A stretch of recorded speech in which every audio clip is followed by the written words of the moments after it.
নমস্কার, জ্যোতির্ময় দেবশ্রী। আমরা যেহেতু হিন্দু, আমি যেহেতু বাঙালি এবং আমার প্রোগ্রাম বহু বাঙালি লোক দেখে। বাংলার ১৪৩১ সাল শেষ হতে চলেছে। শুরু হবে আবারও একটি নতুন বছর, ১৪৩২ সাল। এই ১৪৩২ সাল এই শুরু হবে এখন থেকে এপ্রিল মাসের ১৫ তারিখ থেকে। সেই দিনটা মঙ্গলবার, চলবে পুরো একটা বছর। আবার সামনের বছর ২০২৬ সালে ১৪৩৩ সাল শুরু হবে। কিন্তু এই বাংলার এই বছর, এটাও কিন্তু আমরা খুব মানি। এই বছরটা কেমন যাবে সেগুলো আমাদের দেখার।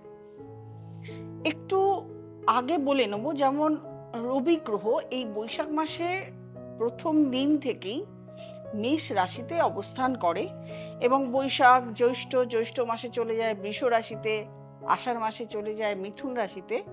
এইভাবে রবির আমাদের ট্রানজিটটা কাউন্টিং করা হয়, গণনা করা হয়। কোন মাসে, বাংলা মাস শুনলেই বোঝা যায় কোনো এক জাতক জাতিকার রবি কোথায় অবস্থান করছে। সেই রকম ভাবে আমরা এই ১৪৩২ সালে অনেকগুলো গ্রহের ট্রানজিট প্রথমেই দেখতে পাবো। ১৪৩১ সালে শনি ট্রানজিট হয়ে গেছে। শনি ২৯শে মার্চ, তখন চৈত্র মাস ছিল। শনি ট্রানজিট অলরেডি হয়ে গেছে, কিন্তু আগামী দিনে আমরা দেখতে পাবো বৃহস্পতি ট্রানজিট হবে, রাহু এবং কেতু ট্রানজিট হবে। রবি ট্রানজিট তো প্রত্যেক মাসেই হবে। তার সঙ্গে শুক্র, বুধ, মঙ্গল এগুলোরও ট্রানজিট কন্টিনিউয়াসলি হতে থাকবে। যেহেতু এগুলো দিনের শুক্র, বুধ, মঙ্গল এগুলো দিনের ভ্যারাইটিটা কম দিনের জন্য, এবং এইগুলো নিয়ে আমি অনেক প্রোগ্রামই করি, প্রত্যেকটা ট্রানজিট নিয়েই চেষ্টা করি প্রোগ্রাম করার। সেহেতু এটা নিয়ে আর শুক্র বুধ নিয়ে আলাদা করে বললাম না। কিন্তু আমরা আগামী 15 মে এই বৈশাখ মাসেই পাবো, বৈশাখ কি জ্যৈষ্ঠ মাসে পাবো। 15ই মে আমরা ট্রানজিট পাবো, বৃহস্পতির ট্রানজিট। বৃহস্পতি চলে যাবে বৃষ রাশি থেকে মিথুন রাশিতে।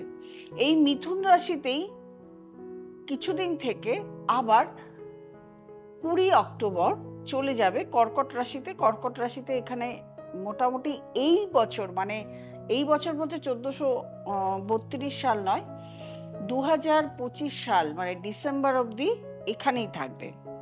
তারপরে আবার সামনের বছরের জানুয়ারি মাসে বৃহস্পতি আবার চলে আসবে মিথুন রাশিতে। সেম দিনেই এই 14 মে সেম দিনেই আবার ট্রানজিট হবে রাহু এবং কেতু। ট্রানজিট হয়ে রাহু চলে আসবে কুম্ভ রাশিতে এবং কেতু চলে আসবে সিংহ রাশিতে। এই হলো টোটাল আমাদের যে ট্রানজিট, প্রত্যেকটা গ্রহের যে ট্রানজিট বললাম, প্রত্যেকটা গ্রহের ট্রানজিট। এবং প্রত্যেকটা গ্রহ যে এই বছর ট্রানজিট হলো, তার জন্য প্রত্যেকটা রাশির কিন্তু সমস্ত কিছুর চেঞ্জ হবে। যা আমরা গত বছর পেয়েছি সেইগুলোর থেকে কারোর ভালো হবে, কারোর খারাপ হবে, কারোর অতিরিক্ত ভালো হবে, সময় যাবে, কারোর অতিরিক্ত খারাপ যাবে।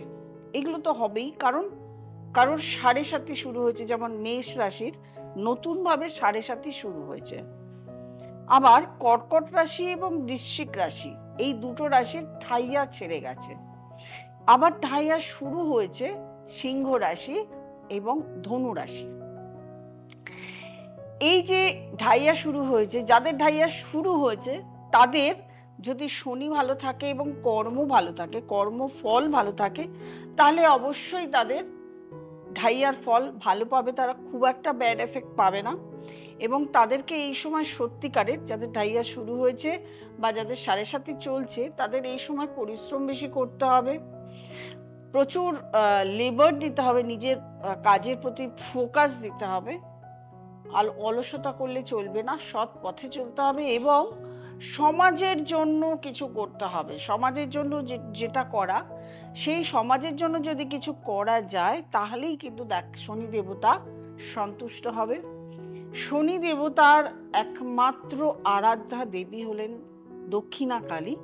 সেই দক্ষিণাকালীর পুজো, কবচ, মন্ত্র এগুলো পরিধান করতে হবে। এই হলো মোটামুটিভাবে আমি সিনারিও বা আলাদা আলাদাভাবে আমি একটু একটু বলে দিই যে কোন রাশির কীরকম চলবে। মেষ রাশি। মেষ রাশির 7.5 শুরু হয়েছে 29শে মার্চ থেকে, চৈত্র মাসে। এই যে শুরু হয়েছে, মেষ রাশির জাতক জাতিকাদের শরীরের দিকে প্রচণ্ডভাবে লক্ষ্য দিতে হবে। অর্থের যাতে খরচ না হয় সেই দিকে নজর দিতে হবে, অর্থাৎ খরচটাকে নিজের থেকেই কমাতে হবে। হঠাৎ হঠাৎ করে যে কোনো ডিসিশন, আমি একটা এই জিনিসটা করব, এই জিনিসটা কিনবো, এইখানে আমি কোনো একটা জায়গায় আমি অর্থ লগ্নি দেব, মানে খরচ করব, কন্ট্রিবিউট করব, কোনো একটা জায়গা থেকে আমি লোন নেব, কাউকে লোন দেব, কাউকে টাকা ধার দেব, এইগুলো নেওয়ার আগে অবশ্যই একটু আমি বলবো নিজের চার্টটাকে ভালো একজন জ্যোতিষের সঙ্গে পরামর্শ করিয়ে করো। আর না হলে হঠাৎ হঠাৎ কোনো ডিসিশন নিও না। সময়, নিজের যে সময়, নিজের যে কাজ, নিজের যে কর্ম, সেদিকে ফোকাস করো। বাড়ির বড়দের শ্রদ্ধা ভক্তি করো, ভালোবাসো। প্রত্যেক দিন চেষ্টা করো কোনো একটা মন্দিরে গিয়ে প্রণাম করার, প্রত্যেক বয়স্কদের, প্রত্যেক গরিবদের একটু হেল্প করার চেষ্টা করো। তাহলে মেষ রাশির জাতক জাতিকাদের অবশ্যই এই 7.5 পিরিয়ড, 7.5 বছর চলবে, পিরিয়ডটা ভালো যাবে। এবং 1432 যে সালটা আসছে সেটা অবশ্যই ভালো যাবে, কারণ বিভিন্ন ট্রানজিটে বিভিন্ন রকম যে প্রবলেমগুলো হয়, সে প্রবলেমগুলো থেকে উঠতে পারো, সেই জন্য আমি এই কথাগুলো আজকে তোমাদের সামনে তুলে ধরলাম। তারপরে আসবে বৃষ রাশি। বৃষ রাশিতে তো বৃহস্পতি বসেই থাকবে মে মাসের 14 তারিখ অবধি। তাতেও কি হয়েছে, 14 তারিখের পরেও সেকেন্ড হাউস, থার্ড হাউসে যাবে বৃহস্পতি। সেকেন্ড হাউস, থার্ড হাউস খুবই ভালো কম্বিনেশন। আরেকটা কম্বিনেশন হয়ে আছে, যেমন একাদশে বুধ শুক্র শনি রাহু কম্বিনেশন থাকবে। এই যে বুধ শুক্র শনি রাহু কম্বিনেশন একাদশে থাকবে, এটা কিন্তু যেমন ভালো এফেক্ট দেবে তেমন খারাপ এফেক্ট দেবে। ভালো এফেক্ট কি দেবে, একটা রাজযোগ হয়ে বসে আছে, বুধ শুক্রের একটা রাজযোগ হয়ে বসে আছে, সেখানে একাদশ ঘর, অর্থের অভাব হবে না, কিন্তু এই অর্থ ইমোশনালভাবে হঠাৎ করে একটা কিছু কিনে ফেললাম, একটা খরচা করে ফেললাম, অনেক অর্থ দেখে আমি মানে সময় নষ্ট না করে গিয়ে সেটাকে বিশালভাবে এন্টারটেনমেন্টে খরচা করলাম, এইগুলো যেন না হয়, তাহলে কিন্তু অর্থ থাকবে না। এই যে যোগটা থাকবে, এই যোগটা কিন্তু অতীব একটা সুন্দর যোগ। মঙ্গলবার দিন যখন 1432 সাল যেদিন থেকে শুরু হবে, এবং তার আগের থেকে যোগটা হয়েই আছে, খুব ভালো একটা যোগ। এই যোগটাকে অর্থ রোজগারের দিকে মন দাও, কাজে ফোকাস দাও, তাহলে দেখবে তোমার অর্থ থেকে যাবে। এরপরে আসবো মিথুন রাশি। মিথুন রাশির জাতক জাতিকাদের সময়টা তুলনামূলকভাবে ভালো যাচ্ছে। ভালো গেলেও যেহেতু 12th হাউসে বৃহস্পতি থাকবে, মঙ্গল থাকবে কর্কট রাশিতে সেকেন্ড হাউসে, আর একাদশে থাকবে ওই কম্বিনেশন বুধ শুক্র রাহু শনিকে কানেকশন। প্রথমত লোকজনের সঙ্গে কথা বলার সময় একটু সাবধানে কথাবার্তা বলতে হবে, যাতে সম্পর্ক খারাপ না হয়। একটা রূঢ় কথা বলে দিলাম, একটা খারাপ কথা বলে দিলাম, একটু উগ্রতা প্রকাশ করলাম, এতে সম্পর্ক খারাপ হয়। তারপরেও অর্থ খরচের হাতটাকেও কমাতে হবে, শরীরের দিকে প্রচণ্ডভাবে ধ্যান দিতে হবে, শরীরটাকে প্রত্যেকটা রাশিরই লক্ষ্য দিতে হবে, কখনো নেগলেক্ট করলে চলবে না। এরপরে আসবো কর্কট রাশিতে। কর্কট রাশির ঢাইয়া এতদিন ধরে চলছিল, সেটা শেষ হয়ে গেছে। একটা ব্যাড পিরিয়ড চলছিল, শেষ হয়ে গেছে, কিন্তু এরপরে রাহু অষ্টম ঘরে আসবে। সাবধানতা তো অবশ্যই রাস্তাঘাটে চলার সময় নিতেই হবে, কারণ অষ্টমে রাহু অ্যাক্সিডেন্টাল যোগ একটা সৃষ্টি করে। এছাড়া সেটা যখন মে মাস আসবে, এছাড়া নবম ঘরে এতগুলো গ্রহের কম্বিনেশন যখন থাকবে, কম্বিনেশনে অর্থ যেমন আয়ও হবে প্রত্যেক ক্ষেত্রে, যেহেতু রাহু বসে আছে, রাহু বুধ রাহু শুক্র ইমোশনাল করে দেয়, সেই বিষয়গুলোকে একটু নজর দিলে অর্থের জায়গাটা একটু মানে ব্যয় কমালে সঞ্চয় হবে, শারীরিক এখন উন্নতি হবে। বৃহস্পতি 18ই অক্টোবর এখানে ঢুকবে, সুতরাং সেই সময়টা আরো বেশি ভালো যাবে। কর্কট রাশির এখন মোটামুটি ভালো। তারপরে আসবো সিংহ রাশি। সিংহ রাশির 29শে মার্চ থেকে ঢাইয়া শুরু হলো।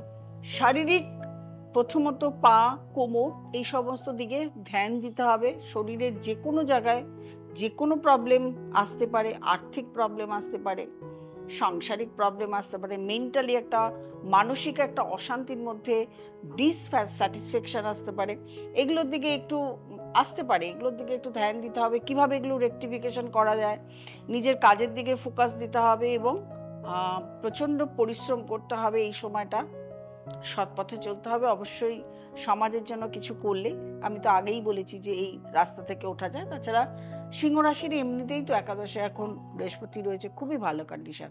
তারপরে আসবো কন্যা রাশি।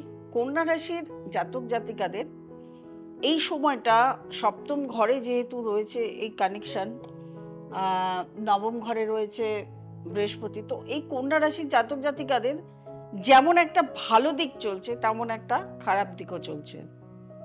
অর্থ, দাম্পত্য জীবন, একটুখানি ট্রাভেল তো চলবেই। সব গ্রহ যখন আবার ওখান থেকে সরে আসবে, একা শনিদেব বসে থাকবে, রাহু যেদিন ট্রানজিট হয়ে যাবে, রাহু বুধ শুক্র ট্রানজিট হয়ে যাবে এবং ওখানে শনিদেব যখন একা বসবে, সেই সময় কন্যা রাশির অসম্ভব ভালো একটা সময় থাকবে, খুব ভালো। তারপরে সারা বছর রাহুর ট্রানজিট হয়ে গেলে সারাটা বছর কিন্তু কন্যা রাশির ভালো চলবে। তারপরে আসবো তুলা রাশি। তুলা রাশির নবমে বৃহস্পতি আসবে। তুলা রাশির একটা ভালো সময় শুরু হতে চলেছে 14 মে থেকে। এইবারে সারাটা বছর কেমন যাবে সেটাও কিন্তু খুব ভালো যাবে। যারা বিদেশে পড়াশোনা করতে যেতে চাইছে এই সময় বিদেশে পড়াশোনা করতে যাবে। ষষ্ঠে শনি আসবে মানে কর্মের জায়গার প্রচুর উন্নতি হবে, প্রচুর অর্থের আয় হবে। কর্মের দিকে যদি ফোকাস করো এই সময়টা তুলা রাশির প্রচণ্ড ভালো। তারপরে আসবো বৃশ্চিক রাশি। বৃশ্চিক রাশির জাতক জাতিকাদের ঢাইয়া চলছিল, সেটা কিন্তু এবার শেষ। কিন্তু আরেকটা জিনিস বৃশ্চিক রাশির একটু টেনশনের বিষয়, 4th হাউসে রাহু আসবে। 4th হাউসে রাহু মানে বাস্তুর কারেকশন, বাস্তুতে একটু নেগেটিভিটি এই সময় সৃষ্টি হবে। ঝগড়া অশান্তি হতে পারে, মনোমালিন্য হতে পারে, অসুখ বিসুখ হতে পারে, বৃদ্ধ বৃদ্ধা থাকলে তাদের শরীর খারাপ হতে পারে, তাদেরকে নিয়ে টেনশন হতে পারে, আর্থিক প্রবলেম হতে পারে। সেহেতু বৃশ্চিক রাশির একেবারেই যে টেনশন থেকে বেরিয়ে যাবে তা কিন্তু নয়। তবে পঞ্চমে শনি থাকবে, পঞ্চমে শনি কিন্তু এক্ষেত্রে এফেক্টিভ, মানে হায়ার স্টাডিজ, প্রেম, বিবাহ, অর্থ এক্ষেত্রে কিন্তু এফেক্টিভ। সুতরাং একেবারেই যে খুব খারাপ যাবে তা নয়। কর্মে ফোকাস, পড়াশোনায় ফোকাস, শরীর স্বাস্থ্যের দিকে ধ্যান দিলে বৃশ্চিক রাশির জাতক জাতিকাদের খুবই ভালো। এরপরে আসবে ধনু রাশি। ধনু রাশির 4th হাউসে আসবে শনি, এসেই গেছে অলরেডি।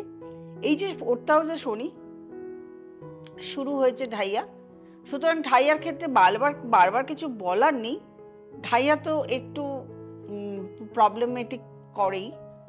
সেই প্রবলেমেটিকের জায়গা থেকে আরেকটা যেটা সুখবর, সেটা মিথুন রাশিতে যখন বৃহস্পতি আসবে সমসপ্তমে, সেক্ষেত্রে কিন্তু ঢাইয়ার এফেক্ট যেমন পড়বে তেমন কিন্তু ভালো দিকও আছে। লগ্নে বৃহস্পতির দৃষ্টি থাকবে, এক্ষেত্রে কিন্তু একটা নেগেটিভিটি থাকবে না, মানে কর্মে নেগেটিভিটি থাকবে না। কর্মের জায়গায় প্রচুর ফোকাস হবে এবং কর্মের জায়গা খুব ভালো এই সময়টা। কর্মে অনেক উন্নতি, আর্থিক উন্নতি থাকবে। তবে শারীরিক দিকের একটু প্রবলেম থেকেই যাবে, শরীরকে ধ্যান দিতে হবে শরীরের দিকে। তারপরে আসবো মকর রাশি। মকর রাশির জাতক জাতিকাদের কিন্তু সাড়ে কমপ্লিট, 7.5 শেষ হয়ে গেল। মকর রাশির জাতক জাতিকাদের এখন সামনে এগোনোর সময়। পুরোটা সময় ফোকাস করতে হবে নিজের কেরিয়ারের দিকে, পুরোটা সময় ফোকাস করতে হবে নিজের চাকরি, নিজের ব্যবসার দিকে। একদম উন্নতি। মকর রাশির একদম প্রচণ্ড ভালো সময় চলছে। মকর রাশির কোনো চিন্তা ভাবনা আপাতত নেই। কুম্ভ রাশির সেকেন্ড পিরিয়ড, কুম্ভ রাশি থেকে চলে গেছে লাস্ট পিরিয়ড, মানে একদম লাস্টের দিকে কুম্ভ রাশির যেহেতু রাহু ঢুকবে রাশিতে, এটা একটু চিন্তার বিষয় থাকবে। মাথা গরম হতে পারে, ইমোশনালি অনেক ধরনের ডিসিশন নিতে পারেন, ভুল সিদ্ধান্ত নিতে পারেন, দাম্পত্য জীবনে প্রবলেম আসতে পারে। কিন্তু সেকেন্ড হাউসের শনি আরেকটা জিনিস যেটা করবে, কর্মের দিকে ফোকাস করাবে, কর্মে গ্রোথ করাবে, কর্মের দিকে মানে ধ্যান থাকবে, নতুন কোনো কিছু করার জন্য ইচ্ছা থাকবে। তবে ইনভেস্টমেন্ট কোথাও করার আগে, কাউকে ধার লোন দেওয়ার সময়, দেওয়ার আগে এগুলো একটু ভেবেচিন্তে ভালো অ্যাস্ট্রোলজারের কাছে দেখিয়ে এগুলো করা উচিত। তারপরে আসবে মীন রাশি। মীন রাশির যেহেতু এখন লগ্নেই রয়েছে শনি এবং রাহু, এটা তো রয়েছে বুধ শুক্র। মীন রাশির যতদিন বুধ শুক্র শনি রাহু কম্বিনেশন থাকবে, কম্বিনেশনটা মোটামুটি 14ই মে অবধি থাকবে। তো এই কম্বিনেশনের ইয়েতে 14ই মে অবধি একটু ট্রাভেল দেখা যাবে, কিন্তু তারপরে থেকে ট্রাভেলটা কমে থাকবে। 7.5 তো একটি এফেক্ট আসবেই, এছাড়া ট্রাভেল কিন্তু কমতে থাকবে।